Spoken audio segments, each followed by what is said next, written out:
Hello, and thank you for tuning into the Stuff I Heard podcast. I'm your host, Josh Peak, and this is a solo one, just me, all by myself. Mainly because I got my wife sick. Sorry, honey.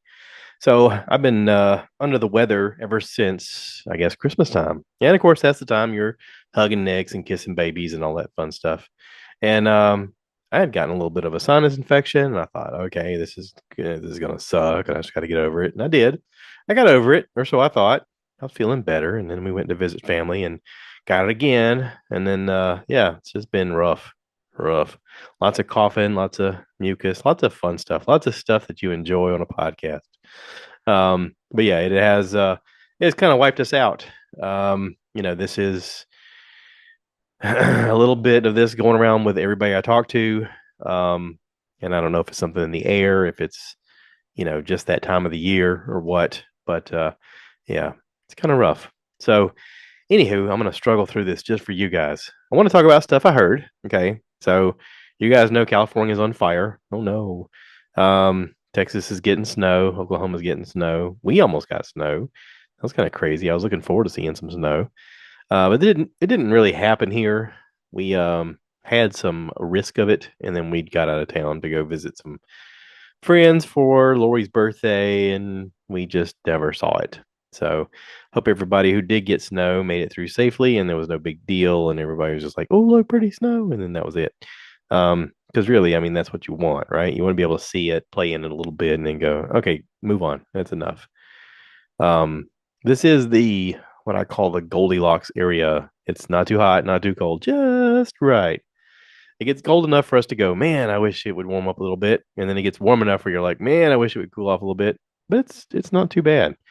I did see a statistic recently that said that South Carolina, by some statistic that U-Haul keeps up with, South Carolina has turned into the number one state that people move to. Um, so I guess unofficially, I need to let everybody know to stop moving here because we're full. We don't want any more people. We just can't take anymore. It's just it's too much. It's too much. We're gonna call it timeout, and pivot a little bit, if you will, towards something better. Hopefully, that'll mean that our roads will be cleaned up and we won't have to have an influx of more people. I have thought about the fact of I wonder how life is in places where people don't move to. Let's just say, for instance, I'm trying to think of a place where nobody moves to. I was in South Dakota once in this little town. It said population 7, and there was one building in the town, and it was up for sale. And I thought, wow, this population is about to be zero as soon as maybe one person buys it or two, a family or whatever. But it was population 7 on the building itself. And inside the little building, they had a little gas station, and you could get some snacks, you could get a sandwich. They had a post office built in there, for the 7 people, so they could get their bills. I'm sure that's all they get up there. Um, but it's not like they deal with a lot of traffic. The flip side of that is it also means there's not a lot of opportunity. If you live in a small area with small people and you're all tight knit and all the other stuff, it does limit your dating options when you're younger. At a certain point, you are in your own gene pool, which is not great. But if you get to an area like, New York, New York City, the Boston area, the Chicago area, the LA, all these downtown areas with millions of people, then it's almost too much. Like it's an energy that you just can't seem to get around. Everybody's on edge a little bit. Everybody's frustrated a little bit. Everybody's just there's so much going on. But maybe not. When we went to Chicago this past year, I noticed that everybody was pretty laid back, and it had a lot to do with, as we found out, the architecture, the way the city was planned out, the way the buildings were distanced from each other enough so that it didn't feel like you were right on top of each other. There was, I don't know, a little bit of thought put into place about how everybody was situated so that you felt like you had some room to breathe. The planners of the city planned to have like so many parks per so many square miles or square feet or whatever it was. City blocks, there had to be so many parks just to allow people to have a moment of peace and having a moment of catching their breath. And whenever you're in that kind of place where there's a lot of people, it is nice to have a moment where you can just pause and not be bombarded by people, lots and lots of people. And that's kind of what you're getting right now in California with them on fire. California, for a long time, has been the place of dreams. There's songs about California. Everybody wants to go to California. I know long ago it used to be for the gold rush. Then it became, oh, if you want to make it in Hollywood, you got to go to California. So like everybody just gets on a bus or a plane with their hopes and dreams and goes there and just hopes to be, I don't know, discovered or whatever. Um, there's been a lot of craziness that has happened because of that. You get a lot of very famous people who, let's face it, aren't their best people. I have known a few people who've become actors, and when they talk outside of Hollywood, they say, I grew up very awkward. I grew up where I didn't know who I was, but while I was on stage, I knew how to be that person. And that was the person that I was. And then at a certain point, people asking me my opinions because I became famous. And how does that qualify them for anything other than just being famous? But yet it happens, right?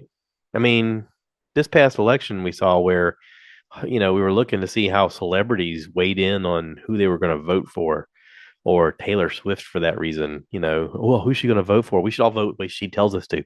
What? I mean, I don't know. I don't think that should qualify you to be the expert on anything other than your opinion. And I think people confuse opinion with fact. I mean, this podcast, for example, this is stuff I heard. So this is things that I've heard people talk about, and I don't know if they're true or not, but I don't I kind of want to leave it as an open discussion of let's talk about it. I mean, we've seen lots of videos and conversations about is TikTok going to go away? Is it going to be banned? Is it going to be one of these things where they're just going to shut off new users from signing up? Are they going to make us go to a different platform where basically it's the same thing? I read somewhere, I don't even know if this is true, that there was a company called Lemon8 that was supposed to be an American based company that's based on the same thing. I don't know if that's real or not. Listen, stuff I heard, right? Um, we don't know if aliens are real. We don't know if there's going to be drones that are flying around our house at all times. I mean, as a person who's owned a drone before, I can tell you it's not that much fun. But also, I'm just an amateur guy with playing with a camera at the time, filming my house from way up in the air. And then, what's the end result? What are we trying to do? Is it a distraction? Is it real? Is it not real? Is it one of those situations where we're trying to come up with the um, moon scenario? Let's panic everybody to the point that they give up their wills and give up their money so that we have the ability to change the course of the future. I don't know. I don't know any of that stuff. All I know is what I can handle in my own little red wagon, which ain't a whole lot. Okay. I get lost in the confusion of when an oil change is supposed to be. I have to keep up with it in my phone. If it wasn't for my notes in my phone, it'd be lost. I mean, I used to keep all that stuff on a piece of paper, and then it became a waste because it was always piling up, and I'd lose the paper. And then I was like, well, I'll put it on the cloud. That way I can't lose it. And then I lost the cloud for a while, and that really freaked me out. I don't know that there's a perfect way to do any of this. I think we're all just barely hanging on and barely figuring it out. And once in a while, we lie to ourselves and go, "Yeah, I got it now. I got it all figured out," and we don't. And then suddenly, life gives us a crazy scenario where everything goes sideways. Um, you know, illness is another way to look at that. You feel like everything's going great, and then all of a sudden you get a cold. Ha ha! Surprise! Isn't that fun? Um, yeah. So that's where I'm at. So that's great. That's good stuff. Now I do want to talk about some shows that maybe you might be interested in, because I am on Disney Plus. We got the Skeleton Crew. A lot of people have been talking about Skeleton Crew being really great. To me, it reminds me a lot of a mixture of Goonies and Indiana Jones, and it's in the Star Wars kind of mentality. There is a planet called Atatin that supposedly There's nobody knows where it's at.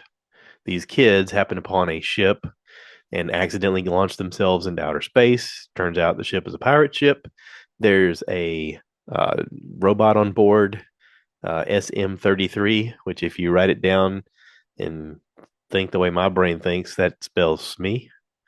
If the threes are backwards, it's me. Like, Robin Hood or yeah, um, Captain Hook and his buddy, his first mate, Smee, Mr. Smee, Peter Pan. So anyway, Mr. Smee or SM-33 has a memory issue where he can't remember anything about Ad-Atten, and they figure out later that it's because he was instructed not to remember anything about Ad-Atten. Ad-Atten turns out is a place that is basically making credits, so they're making money. And there's a real situation where you've got characters after the fall of the Empire, after Luke and Vader defeat the Emperor and Vader dies, and Luke is now supposed to be like the savior, but also it's a lawless period. So there's a lot of like piracy going on, and there's a lot of story to be told in between that and the next set of movies where you see Rey with the New Republic rising and all of this craziness. And somebody asked me, they said, "Why do you like any of this stuff? What is it about it that you enjoy?" And I guess it's because it's a lot like comic books in the fact that there are rules. There's rules to the situation. In life, you want to say that there's rules, but there's really not. You see a lot of people getting away with nefarious things all the time, and they never ever get punished for their crimes. It's very rare that somebody actually gets caught, and then you go, "Aha! Now we know who did it." It's a lot of misleading stuff. Whereas in the movies, you get the satisfaction of eventually finding out the plot and finding out who done it, and the bad guy sometimes gets it, and it's always fun when he gets it right. It's always fun when the Avengers, Captain America looks at Hulk and says, "Hulk, smash." I mean, that's kind of like we know what this is. Unleash chaos, do the thing, hurt the bad guys. Yay, they get hurt. Great, good for us. Good for the good guys. Um, but is it all good guys and bad guys? What if it's not? What if you don't know? And that's kind of the situation we're in now in this show with Skeleton Crew. We introduced to Jude Law on the show. His name is Judd, or he calls himself Judd during one part of it, but he has like a whole bunch of other different names that he calls himself, Captain Silva and some other name. He goes by like five or six different names, and you're like, who the heck is this guy? Um, if he's a Jedi, which he seems to have some Jedi Force powers, and they're all kind of like light side using powers, he's not doing anything that's like dark side, but he's a pirate. He's a Jedi pirate, which is kind of weird. So I don't know. I'm enjoying the show. I enjoy the kids. Some people are like, "Oh, I can't stand the kids. They're so whiny." They're kids. They're kids. I heard a guy explain it to me. He said the cool thing about the show, it's like the kids heard about Star Wars and then they get to be in Star Wars. So as you're watching it, you get to experience it through their eyes, like the narrator. They're basically the narrator of them going, "Wow, holy cow, can you believe this place? Oh my goodness, look at this." And they say all the things that you think. They do all the things that you would probably do if it was you, like the green button that flashes, and you look at it and go, "I shouldn't touch that." And then you touch it anyway because, I mean, why wouldn't you touch the green button? It's a shiny green button and it blinks. Um, but that's ultimately the thing that catalysts them into the story. If you don't press the green button, there's no story, right? I heard somebody say one time, no good story started with. So then I stayed home and did nothing. If life is about the journey is getting off your butt and leaving your house. Listen, I know we've spent a lot of time and a lot of money perfecting the place that is our home, but that's not where life is. That's where you can reset. That's where you can feel comfortable, but that's not life. Life is out there. Life is with the people. Life is interacting with one another and experiencing things, trying new foods, trying, whatever the beverage of the place, or seeing the people dance, or seeing them have a festival, or whatever.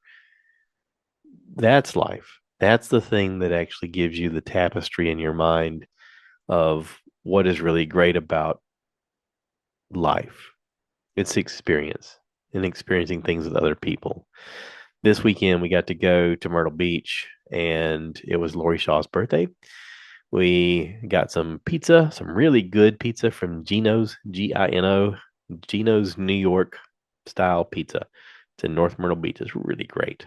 Um, each time we go there, each time we go to North Myrtle Beach, we always get pizza from this place because it's so good. And this time did not disappoint. We got it. Got to watch some football. They're from Ohio, so they got to watch Ohio State, and they won, which is even better. Um, but yeah, the next day we went out and explored and did things. We went to bowl for a while. Um, we went to Dave and Buster's. My wife's never been to Dave and Buster's. So we went there and played some games and had fun doing that. And then we had heard about this distillery place that was up, near where we were staying. It's called 1233 Distillery. It's in Little River, South Carolina. Really cool place, really nice people. They wanted to try some of the flights of different drinks just to see what they were. And for whatever reason, my wife and I sat down and we weren't feeling the drink portion of it, but they had a flight of like boozy coffees. And we were like, let's try those. And they ended up being the big hit. Everybody loved it so much. They had this thing called Tipsy Joe, which is like a coffee liqueur, chocolatey coffee liqueur, really great. We had a couple of drinks that were, I think, called the Daily Grind. It basically tasted like a milkshake. I was like, yes, sir, buddy. This milkshake can bring all the boys to the yard. Yeah, that's right. It's good stuff. I told the guy, I said, if you sold this by the gallon, buddy, you could make a killing. He's like, it's really not hard to make. You just mix this up with some cold brew and some sea salt and a little bit of whatever. I wrote it down. Anyway, it's fantastic. It is really fantastic. But if you were ever in the North Myrtle Beach area, I highly recommend checking out the 1233 distillery. The jump start is Tipsy Joe mixed with cold brew, caramel syrup, half and half, and salt on the rim with a caramel drizzle. It's yummy. It is so good. Um, we got a bottle of the Tipsy Joe to bring home so we can make our own. I don't I don't have any cold brew on me, but I could see that happening in the future. So just saying. We had dinner last night at a place called the what was it called? The Partridge Table, not the Partridge Table, Parsons Table. Parsons Table. The place looks like an old church on the inside. They got stained glass all over the place. It's a very old wood. I think it used to be a church at some point, but the food was incredible. We had a really great meal. It was nice, just nice. So yeah, again, life out there. It's fun to watch things on TV, but it's not real. It's not life. Kind of like video games. It's not real. It's just it's just lacking. You know what I mean? Anyway, let's do talk about some stuff I've seen on TV because I have been introduced to some things that are pretty cool. On Netflix, The Diplomat. Um, if you're watching this is really good drama. Now, I know we live in an age where sci-fi is the big thing, and everybody wants to do the shock reveal of superpowers and blah blah blah. And yeah, they're entertaining, but it's really interesting to see a really well done drama, and this is. Um, this stars Kerry Russell and Rufus Sewell. Um, Allison Janney showed up this year. The guy that played Lenny in Laverne and Shirley, he's in it. He plays the president. It's pretty cool. Um, anyway, this was created. The premise is the series centers on Kate Weiler, the new United States ambassador to the United Kingdom, as she helps to diffuse an international crisis, forges strategic alliances, and adjusts to her new place in the spotlight. To she also manages her deteriorating marriage to follow a to fellow career diplomat Hal Weiler. So yeah, basically her husband, they're talking about getting divorced. She gets this diplomatic role. She used to be a diplomat somewhere else. And then the process of everything, you find out that they're grooming her to be the next vice president of the United States. and she doesn't necessarily want to be vice president of the United States, but she's like, what? What is all this for? She thinks it's because her husband is very ambitious. She it takes her a while to understand that she is the right person for the job. And then there's a lot of things she has to deal with as an ambassador in the process. And the writing and the acting in this is just amazing. I mean, even the small roles in this, everybody does such a great job. I'm highly impressed with the show. You got to check it out. It's really great. And I'm also watching Yellow Jackets. Yellow Jackets, I guess, originally came on to Showtime, and now it's on like Paramount. But yeah, there's one season on Netflix. I started watching it. It's really great. It's pretty incredible. It's Lost meets Lord of the Flies. It's crazy. Um, there's a lot of time jump. There's a lot of um, people not at their best, and yeah, it's what's the other movie where the plane went down in the Mount Alive? Yeah, it's Lost meets Alive meets what did I say? The other thing, all three thing. Yeah, it's that. But there's only one season on Netflix, so I'm kind of bummed. I really don't want to get Paramount. I don't want to get another streaming service. It feels like I'm just piling on. Oh, you gotta have Disney Plus, and you gotta have HBO Max, and you gotta have Netflix, and you gotta have Paramount, and you gotta have. Stop. Just stop. Just stop. Just stop. Just stop. Somebody needs to give me their Paramount account, and I'll swap you an account for something so that we can watch everything and pay less. That'd be great. There should be like community things you could do for that. Anyway, that all being said, yeah, I'm gonna wrap this up. This is gonna be a short one. I just wanted to get on here and talk to you guys and let you know that yes, we're under the weather. Yes, my wife will make an appearance again because she enjoys this hopefully as much as I do. I enjoy her on here as much as I can get her on here. But yeah. So thanks for listening. Thanks for watching. If you get a chance, go check out The Diplomat. Let me know what you think. Shout out to Greg. He's the one who let me know, dude, you got to watch this. So yeah, thanks, buddy. Good recommendation. Um, and as always, cue the cow. Cue the cow. Moo, baby.